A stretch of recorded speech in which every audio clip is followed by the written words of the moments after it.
Hey there, welcome to what I call Couples Counseling 101. So today I'm going to take you through 12 steps of how to do couples counseling. So first off, to start with, couples counseling is similar in many ways to individual counseling and in some ways is different. One of the obvious differences is there's two people in the room instead of one. So it's a little bit more to navigate and can be a little bit intimidating to a first-time counselor.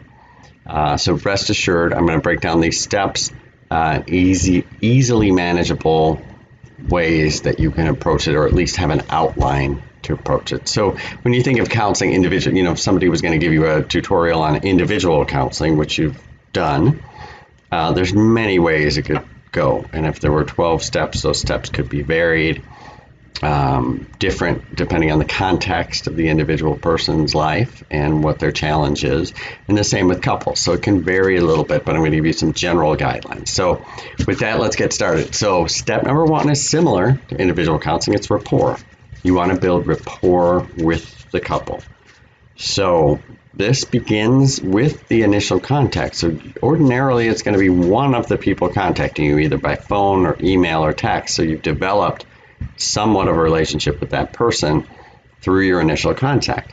So to keep that in mind when they come in or you do your first Zoom session, the other person is going to be aware of that at some level. And so you're going to want to make efforts to make sure that both people feel included, that there's a greeting. I often will greet the person I hadn't talked to prior to the other person, meaning if I talked to Jane on the phone and she set up the appointment for Jane and Doug, when I come in the waiting room, I see them, I catch his eye, I say, "Oh, Doug, nice to meet you." Meet him and then meet her. So things like that, and if it's the other way around, you do it as well. So making that person feel included. Rapport includes, possibly you're asking about the weather, you're asking if they had any difficulty finding the place, maybe something about Zoom if you're on there, the joke about the can you hear me yet? So some sort of rapport or a little bit of small talk you want to do in the beginning, and perhaps I'll make another video to talk more about that. Step two is safety. Similar to individual, you want them to feel safe in your office or on the Zoom if we're doing online or whatever other online vehicle we're using at the time.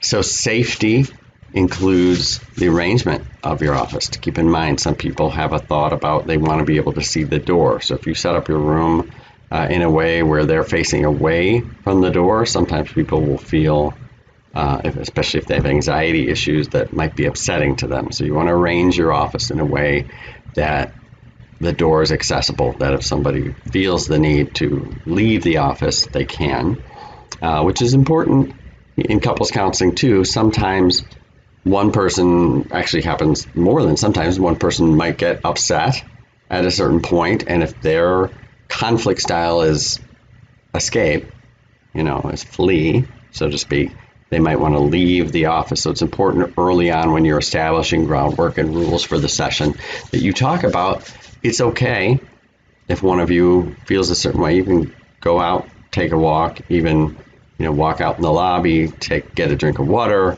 and come back in. So it's important to say that part, that they're knowing they'll come back in, so you avoid as much as possible the, "Well, I've had it, I'm done with this," and the person storms out and leaves the session entirely. Okay, so safety can be the way you arrange it, can be giving them a sense of who you are up front, who you are as a counselor, what your approach to counseling is. Now, you don't want this to necessarily sound too rigid. You also don't want it to sound too loose. You want them to know that you have a way that you're approaching this, that it's going to be about them, that it's going to be collaborative, that you're going to be working with them, and at the same time, you do have a plan. So that helps create safety, that there's a beginning, middle, and end of the process, and it's going to include their participation, validation, going to include giving them more an understanding of their relationship and some tools that will help them down the line. Step number three is understanding and empathy. Okay, so this, a lot of times people will come into couples counseling thinking, being afraid that they're going to be blamed, they're going to be the cause of the problem, and everything their partner's been saying about how it's their fault at home. Somehow the therapist is going to reinforce this in the session. This you do not want to happen. It's not about whose fault it is. It is about identifying patterns and problems and taking accountability, but it's not about blame. So you want them both to feel understood and empathized with in the first session. It's a good place to introduce subjective reality. This is the idea that, especially in relationships, that oftentimes, I mean, we've heard the joke, you know, 3 sides of every story, his side, her side, and the truth. Well, oftentimes the truth is, you know, there can be some gray area there because each person is bringing what they actually experienced, and that includes things going through their filter, hearing certain things the way they got used to hearing them, oftentimes not the way the speaker intended them. So people can be off page or, you know, on different pages with each other. So, but showing them understanding and empathy, letting them know that in pretty much every situation and relationship, it's each of you are presenting your opinion. This is your opinion. And so I can hear this other person's opinion as a partner talking about the two in the relationship, value their opinion and treat it as such, not this is my partner, no matter how strongly they say it, this is not the way it is and you have no say. No, you're learning to look at the subjective reality. And so you can have understanding and empathy for them. You're going to practice this, show them how it's done. So each time each person is speaking, you give them validation and understanding and empathy. They see right away, you're not going to be a judge most times. You're going to be someone who will fairly and compassionately and empathetically listen to them and help them navigate through the challenges of their relationship. Validation is the next, and validation is not agreement. Remember, validation is letting the person know that you heard what they said, that it makes sense. If it doesn't, ask for clarification. You want to teach them skills like mirroring, where they can repeat back to each other parts or all of what is said for understanding and for validation purposes. Validation is something you want to teach the couple too, because oftentimes they will think that validation is agreement. Well, why? I'm not going to say, yeah, I understand what you're saying, because I don't agree with them. Two different things, right? Easy to say when we're watching it. You can see that a couple will think they're having an argument sometimes when they actually agree on the topic. They just didn't validate one another, so it becomes like a ping pong match. Okay, so teaching them skills of validation is very important. The communication formula, this is where that comes in. A simple communication formula is listen, empathize, validate, and speak. So you want to teach them this early on so that any communication they have, from simple to challenging communication, they want to have this formula. Okay, we're sitting down. We have two different opinions. Get them to understand that almost to expect we're going to have different opinions on these topics. That's okay. It's not the fact that they have different opinions or they disagree that leads to problems. It's how they handle those. So they listen to each other, really listening, not thinking about what is the next thing I'm going to say, but being in tune to hear what the other person says is so important. Empathizing, that's giving back, of course, some of the feeling to that other person. Wow, you seem upset by this. That really hurts you, didn't it? In statements such as that, teach them how to do it and use their own language. If they say it doesn't seem natural, agree with them, but give them a context for it. Anytime we learn any new skill, if we're learning tennis or we're learning we're learning a new swing in golf, let's say, it's going to feel uncomfortable. It's going to feel uncomfortable until we do it again and again and again, and it becomes the new norm. So when we do these skills with people, yeah, it might feel awkward. It probably will, and it's going to lead to a better result in your relationship. So the empathy is more the feeling reflection. The validation is the content reflection. And then by doing those things, one of the benefits also is it gets a more ready audience in your partner. So you do it because it's helpful to get yourself heard as well as another effect of that. So then you want to let them know how their past affects their current relationship. Traumas, challenges, patterns of learning, associations from childhood still exist in every couple that I've had walk in the office over the years, and oftentimes they're not aware of how this is. There is a simple exercise that we do to collect this information and then utilize that throughout the sessions to let them know that those times when they're reacting, or better yet, when they see their partner react to something like, whoa, they are really overreacting to this, oftentimes it is what we call trauma mind, that they're actually responding to some unconscious past hurts from their childhood or earlier relationships in their life that's coming up in that current situation, causing the reaction to appear and seem larger than the situation calls for.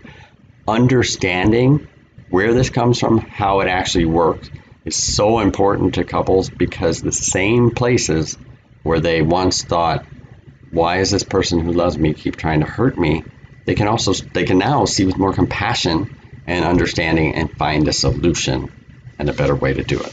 So that's very important. Next, you want them to identify their work. So you've identified these patterns and where they come from and how it works and exists in the relationship. Then you isolate what each person is working on. Okay, so this person A is working on being more present. Let's say, so I want to be more present and attentive. Person B, it can be something completely different. Person B is working on organization. Person B is working on assertiveness. Whatever it might be, that they know what their work is and they're working on it, not each other's. Because oftentimes because it's a dynamic, you're going to get a situation where one person says, well, I'll work on this as soon as she works on this, or I'll work on this as soon as he works on that. And you let them know it's in a balance.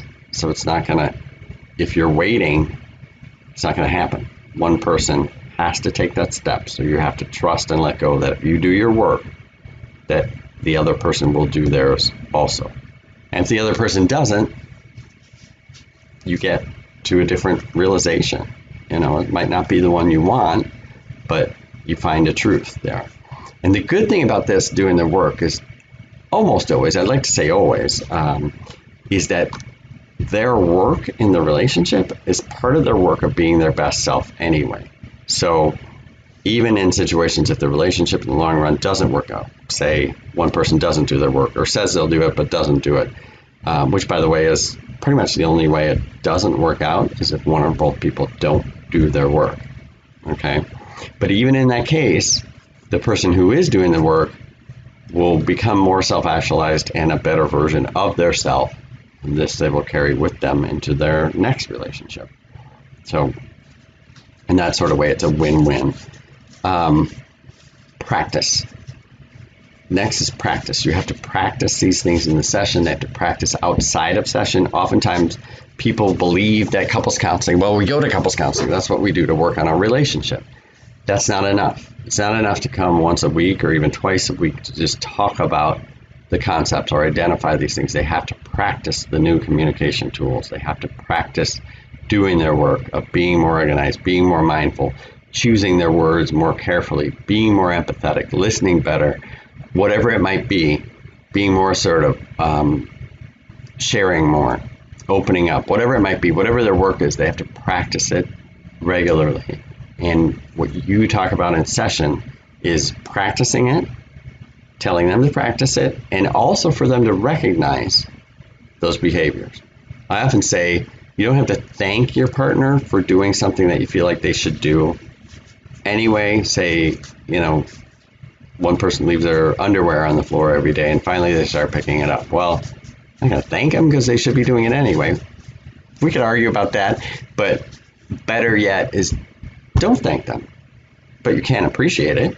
You do appreciate that it's not on the floor anymore. So you say, hey, I appreciate you picked that up. And again, helping them to recognize the positives and use their own language here. And that leads to number 9, which is the 5-to-1 ratio. You want to notice positives. You want to notice when things change so that reinforces the behavior. good example of when reinforcement is necessary and often in regular, day-to-day relationships doesn't happen is, let's say one person never cleans the kitchen. They decide to clean the kitchen, and for 2 straight weeks they clean it, right? And their partner comes in, sees a clean kitchen, thinks, oh, well, it's the way it should be. 15 days later, they forget to clean the kitchen, and what does their partner say? The kitchen's a mess. Person who's been developing the new habit put their hands in the air, says, what's the point? He still gets upset, even though I've been doing it. So, 2 things with this, knowing your own work, that person, if organization cleaning is part of their work, they will keep doing it. But for the other person to know, to reinforce it, to recognize the positives as they're happening, okay? And for purposes of this training, I'm specifically talking about more general, I don't know if surface level would be the right thing, but cleaning and organizing are important in a relationship. Obviously, there's deeper concepts and challenges as well. Just thought it was a good point of reference there. But the larger point for this is that for every one criticism or thing you're pointing out, you want to have 5 positives. It's not easy. It's kind of like the eating 5 servings of vegetables a day. People talk about it, most times don't do it. So the same with the positive. Find places to recognize the positive in their partner and let them know how this works, how it works too. Not only is it a good thing to do, but it reinforces the development and growth together of the relationship. This includes knowing each other's love languages. So that's important work too. If people have different love languages and people tend to give love in the way they best receive it, if this is a different language than their partner, oftentimes they're missing the mark. So for them to understand their love languages and to give to each other in the language that receiver refers is the best way to go about it. And then scaffold, project manage, and schedule for success. So we're building on successes. We're building step by step the relationship closer and closer, helping them, showing them how to do it. Okay. We're project managing. Things might come up. If somebody's working on anger, they've done a good job. What's going to happen is something will come up that is unexpected, and their brain will justify, oh, well, this is different. This time, she really did it. So they give themselves permission, so to speak, to get angry. So project managing that as you go to know, in that instance, expect the unexpected. No matter what comes up, this is how I'm going to respond, for example. So you're project managing as you go, scheduling for success, encouraging them to have regular meetings with each other. They don't have to be long. In fact, in the beginning, they need to be short and specific about what are we talking about? What is our schedule for the next week? So that people aren't missing each other during the week, schedule-wise. Meetings for finances, meetings to discuss challenges or the work they're doing can be a great thing too. I mean, that's something they can do in the office with you and eventually on their own to have check-ins. So hopefully this is helpful. This is step 1 of couples counseling in a nutshell. And thank you for joining us. Bye.